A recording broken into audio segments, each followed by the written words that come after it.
Tu es là, assis, à analyser chaque mot qu'elle te dit. Tu essaies de comprendre pourquoi quelque chose ne semble pas aller, même si en surface, tout a l'air normal. Et voilà qu'elle lâche une seule phrase, qui te fait sentir bizarre. Pas en colère, pas triste, juste déstabilisé. Voici la vérité que personne ne te dit. Les femmes révèlent leurs intentions réelles dans des petites phrases anodines. Pas dans les grandes déclarations, pas dans les moments dramatiques, mais dans ces commentaires qui passent presque inaperçus.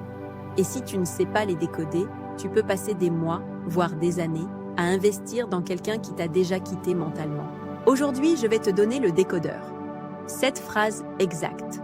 Si tu en entends une, ce n'est pas un appel à redoubler d'efforts ou à prouver ta valeur. C'est un signal de sortie. Et écoute, avant que tu penses encore du contenu généralisant, laisse-moi être clair. Il y a des femmes extraordinaires qui ne diront jamais ces choses. Ce guide existe justement pour que tu arrêtes de perdre du temps avec celles qui les disent et que tu puisses trouver celles qui ne jouent pas à ces jeux.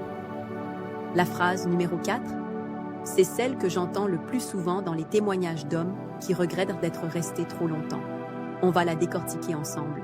Mais d'abord, commençons par la plus évidente. Phrase numéro 1, je n'ai pas besoin d'un homme. Au premier abord, ça sonne bien, non? Indépendance, force, autonomie.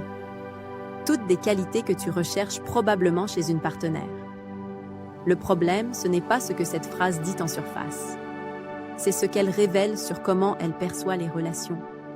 Écoute, il y a une différence énorme entre « je suis capable de gérer ma vie seule » et « je n'ai pas besoin d'un homme ». La première phrase parle de compétence, la seconde parle de valeur. Et quand quelqu'un te dit qu'elle n'a pas besoin de toi, ce qu'elle communique réellement, c'est « tu es optionnel dans ma vie, tu es remplaçable, ta présence ne change rien de fondamental ». Les relations saines ne fonctionnent pas sur le besoin désespéré, c'est vrai. Mais elles fonctionnent sur le désir mutuel de construire quelque chose ensemble. 2 personnes complètes qui choisissent de devenir une équipe. Quand quelqu'un commence une relation en déclarant qu'elle n'a besoin de personne, elle établit un déséquilibre de pouvoir. Elle te fait savoir que tu cours après quelque chose qu'elle ne valorise même pas. Voici le test simple. Observe comment elle réagit quand tu apportes de la valeur. Est-ce qu'elle reconnaît tes efforts? Est-ce qu'elle apprécie ce que tu contribues? Ou est-ce qu'elle minimise systématiquement ton rôle? Parce qu'une femme qui te valorise ne ressentira jamais le besoin de te rappeler qu'elle peut vivre sans toi. Elle sera trop occupée à construire une vie avec toi. Et si elle insiste sur cette phrase, particulièrement au début de la relation, elle ne te teste pas. Elle te dit la vérité. Crois-la et ajuste tes investissements en conséquence. Phrase numéro 2, mon ex était meilleur. Peu importe comment elle formule ça, que ce soit direct ou par comparaison subtile, si ton ex devient la référence, tu as un problème. Et ce problème n'a rien à voir avec le fait que tu ne sois pas assez bien. Ça a tout à voir avec le fait qu'elle n'a pas tourné la page. Voici une vérité psychologique simple. Les gens comparent quand ils ne sont pas présents. Quand quelqu'un est vraiment investi dans une relation, dans le moment présent, avec toi, il n'y a pas de place mentale pour les comparaisons. Le passé reste le passé. Mais quand elle ramène son ex dans la conversation, surtout positivement, elle te dit qu'elle est encore émotionnellement attachée à cette période de sa vie. Tu n'es pas en compétition avec un homme réel. Tu es en compétition avec une version idéalisée, un fantôme qu'elle a reconstruit dans sa mémoire. Et devine quoi? Tu ne peux pas gagner cette bataille. Jamais. Parce que le souvenir n'a pas de mauvais jours. Le souvenir ne dit jamais la mauvaise chose. Le souvenir est parfait précisément parce qu'il n'est pas réel. Selon les recherches en psychologie relationnelle, les personnes qui mentionnent fréquemment leurs ex dans les premiers mois d'une nouvelle relation ont un taux de rupture significativement plus élevé. Pourquoi? Parce qu'elles utilisent la nouvelle relation comme un pansement, pas comme un nouveau départ. Alors non, tu ne dois pas essayer de faire mieux que son ex. Tu ne dois pas lui prouver que tu peux la rendre plus heureuse. Le simple fait qu'elle établisse cette comparaison te dit qu'elle n'est pas disponible émotionnellement. Et toi, tu mérites quelqu'un qui te voit, toi, pas une version améliorée de son passé. Phrase numéro 3, tu es trop bien pour moi. Celle-ci est piégeuse, vraiment piégeuse, parce qu'elle sonne comme un compliment. Elle reconnaît ta valeur, non? Elle te met sur un piédestal, ça devrait être flatteur. Sauf que ce n'est pas un compliment, c'est un aveu. C'est une confession déguisée. Quand quelqu'un te dit que tu es trop bien pour elle, elle ne parle pas de ton niveau de qualité. Elle te dit qu'elle n'a pas l'intention de se mettre à ton niveau. C'est une prophétie autoréalisatrice. Elle établit l'excuse parfaite pour ne pas faire d'efforts, pour ne pas investir, pour finalement te décevoir. Pense à ça logiquement. Si quelqu'un pense vraiment que tu es extraordinaire, quelle serait la réaction saine? Ce serait « Je vais tout faire pour être digne de cette personne, je vais grandir, je vais m'améliorer. » Pas « Tu es trop bien, donc je te préviens que je ne serai jamais à la hauteur. » C'est aussi un mécanisme de protection psychologique pour elle. En te disant ça maintenant, elle réduit sa culpabilité future. Quand elle te blessera, quand elle ne sera pas présente émotionnellement, quand elle partira, elle pourra se dire « Je l'avais prévenue, je lui avais dit que je n'étais pas assez bien. » Voici le test de l'auto-sabotage. Après qu'elle ait dit ça, observe ses actions. Est-ce qu'elle fait des efforts pour se rapprocher de toi? Ou est-ce qu'elle commence à se retirer, à créer de la distance, à valider sa propre prophétie? Les personnes qui t'estiment vraiment ne baissent pas tes attentes. Elles essaient de les rencontrer. Si elle te dit que tu es trop bien pour elle, elle te demande indirectement de baisser tes standards. Ne le fais pas. Tu mérites quelqu'un qui aspire à être à tes côtés, pas quelqu'un qui démissionne avant même d'avoir essayé. Ces 3 premières phrases ont un point commun. Elles te disent comment elle te perçoit dans sa vie. Comme une option. Comme une comparaison. Comme quelqu'un de trop exigeant. Les 4 phrases suivantes sont différentes. Elle ne parle pas de comment elle te voit. Elle parle de ta place dans ses priorités. Et crois-moi, quand tu comprends ce que ces phrases signifient vraiment, tu vas arrêter de te demander « Est-ce que je devrais rester ?» Et tu vas commencer à te demander « Pourquoi suis-je encore là ?» On continue. Phrase numéro 4. « Je ne suis pas prête pour une relation. » C'est la phrase que j'ai promise de décortiquer. Et c'est celle qui crée le plus de confusion chez les hommes. Parce qu'elle semble raisonnable, elle semble honnête et surtout, elle semble temporaire. Le problème, c'est que la majorité des hommes entendent « Je ne suis pas prête maintenant, mais si tu es patient, si tu me montres que tu es différent, je le serai. » Et c'est exactement ce qu'elle ne dit pas. Voici la traduction non filtrée. « Je ne suis pas prête pour une relation avec toi. » Parce que si demain elle rencontre quelqu'un qui l'attire intensément, qui correspond exactement à ce qu'elle recherche, qui déclenche cette étincelle rare, tu crois qu'elle va lui dire « Désolée, je ne suis pas prête ?» Non, elle trouvera un moyen d'être prête. L'attraction et le désir réel transcendent les hésitations. Quand quelqu'un veut vraiment être avec toi, il trouve des solutions, pas des excuses. Maintenant, est-ce qu'il y a des cas légitimes où quelqu'un n'est vraiment pas prêt? Absolument. Après une rupture difficile, après un trauma, pendant une période de transition majeure. Mais voici la différence. Une personne qui n'est vraiment pas prête ne te garde pas en orbite. Elle ne t'envoie pas de signaux mixtes. Elle ne maintient pas une connexion émotionnelle tout en refusant l'engagement. Elle prend de la distance pour vraiment guérir. Si elle dit qu'elle n'est pas prête mais continue à agir comme si vous étiez dans une relation, sans l'étiquette, sans l'engagement, sans la sécurité, elle t'utilise comme un placeholder, un espace réservé jusqu'à ce qu'elle soit prête pour quelqu'un d'autre. Combien de temps est raisonnable d'attendre? Aucun. Parce que tu ne devrais jamais être en position d'attente. Soit elle construit avec toi maintenant, soit elle te libère pour que tu trouves quelqu'un qui est prêt. Il n'y a pas de zone grise saine dans ce scénario. Voilà pourquoi c'est la phrase la plus dangereuse. Elle crée de l'espoir.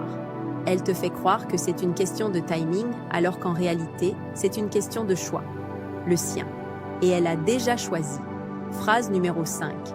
J'ai encore besoin de me trouver. La version romantique de cette phrase va comme ceci. C'est une personne profonde qui cherche à grandir, à se comprendre, à devenir la meilleure version d'elle-même. Et toi, parce que tu la respectes, tu devrais supporter ce voyage d'autodécouverte. La version réaliste, c'est une excuse élaborée pour ne pas s'engager tout en gardant la porte ouverte. Écoute, la croissance personnelle, c'est important. L'introspection, c'est sain. Mais voici ce que beaucoup de gens ne réalisent pas. Tu n'as pas besoin d'être seul pour te trouver. Tu n'as pas besoin de mettre une relation en pause pour grandir. En fait, les meilleures relations sont celles où 2 personnes grandissent ensemble. Quand quelqu'un utilise « je dois me trouver » comme raison de ne pas avancer avec toi, elle te dit qu'elle ne te voit pas comme faisant partie de son avenir idéal. Elle imagine sa meilleure vie et tu n'es pas dans l'image. Maintenant, il y a un autre niveau à ça. Parfois, cette phrase signifie « je veux explorer d'autres options sans te perdre complètement ». Elle veut la liberté de voir ce qu'il y a d'autre là-bas, mais elle veut aussi la sécurité de savoir que tu seras là si rien de mieux ne se présente. C'est brutal à entendre, mais c'est souvent la réalité. Alors combien de temps est légitime? Si quelqu'un dit ça dans les premières semaines ou mois de vous connaître, c'est un signal de sortie immédiat.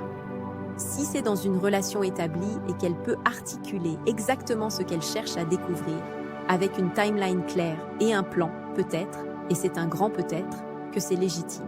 Mais si c'est vague, si c'est sans fin défini, si c'est accompagné de « ne m'attends pas mais ne pars pas », tu es dans une zone de manipulation émotionnelle.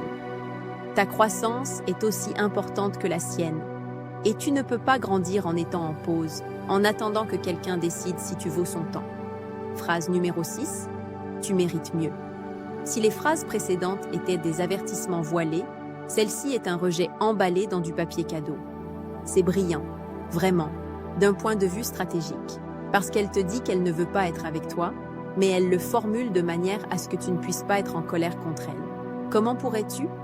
Elle te complimente, elle reconnaît ta valeur. Elle se sacrifie même, en théorie, pour ton bien. Sauf que ce n'est pas pour ton bien, c'est pour le sien. Tu mérites mieux est l'euphémisme ultime pour « je ne veux pas être avec toi, mais je ne veux pas non plus être la méchante dans cette histoire ». C'est une stratégie de sortie qui protège son image et minimise sa culpabilité. Et voici le piège dans lequel tombent beaucoup d'hommes. Ils commencent à argumenter. Non, tu es exactement ce que je veux. Tu es suffisante. Je ne veux pas quelqu'un d'autre. Et dans cet instant, tu prouves exactement ce qu'elle impliquait, que tu accepteras moins que ce que tu mérites, que tu es prêt à supplier pour rester avec quelqu'un qui ne te veut pas vraiment. Il y a un concept en psychologie appelé soft rejection ou rejet doux. C'est quand quelqu'un veut mettre fin à une connexion mais utilise un langage indirect pour éviter le conflit ou la responsabilité. Tu mérites mieux est le roi des soft rejections. Si elle pensait vraiment que tu mérites mieux et qu'elle t'aimait, tu sais ce qu'elle ferait? Elle deviendrait meilleure. Elle travaillerait sur elle-même pour être à la hauteur. Elle ne te pousserait pas vers la sortie en prétendant que c'est pour ton bien. La seule réponse correcte à « tu mérites mieux » ? Tu as raison, je mérite mieux. Puis, tu pars. Sans discussion, sans négociation. Parce que quelqu'un qui te valorise vraiment ne cherchera jamais à te convaincre d'aller voir ailleurs. Phrase numéro 7, j'ai besoin d'espace. On termine avec celle-ci, et c'est probablement la plus complexe, parce qu'il y a des situations légitimes où quelqu'un a vraiment besoin d'espace. La vie peut être intense, le stress existe. Les gens ont besoin de temps pour eux-mêmes. Mais il y a une différence massive entre « j'ai une semaine chargée, on se voit ce week-end » et « j'ai besoin d'espace », dit sans contexte, sans timeline, sans rassurance. Quand c'est dit dans ce deuxième contexte, voici ce que ça signifie vraiment. Je m'éloigne émotionnellement et je veux voir comment tu réagis. C'est un test de valeur, un test de pouvoir. Si tu paniques, si tu la bombardes de messages, si tu deviens collant et désespéré, tu confirmes ce qu'elle soupçonnait, que tu es trop investi, trop dépendant et que ta vie tourne autour d'elle. Dans ce cas, elle perd le respect qu'elle avait pour toi et l'espace devient permanent. Si tu deviens froid ou passif-agressif, tu confirmes une narrative différente, que tu n'es pas émotionnellement mature, que tu punis au lieu de communiquer. Encore une fois, confirmation qu'elle devrait partir.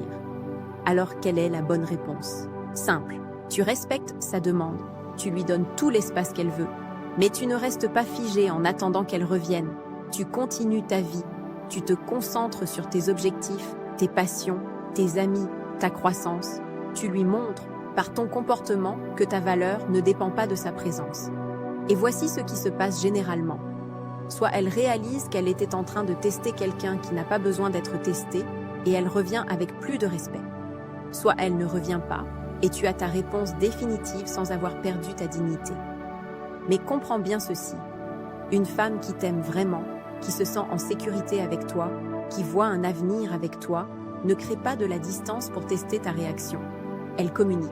Elle dit « J'ai besoin d'une soirée pour moi ou cette semaine est intense au travail, soyons patients. Elle ne disparaît pas avec un j'ai besoin d'espace, vague et anxiogène. L'espace dans une relation saine est négocié, temporaire et accompagné de rassurance. L'espace dans une relation mourante est unilatéral, indéfini et crée de l'anxiété. Tu mérites la première version, pas la seconde.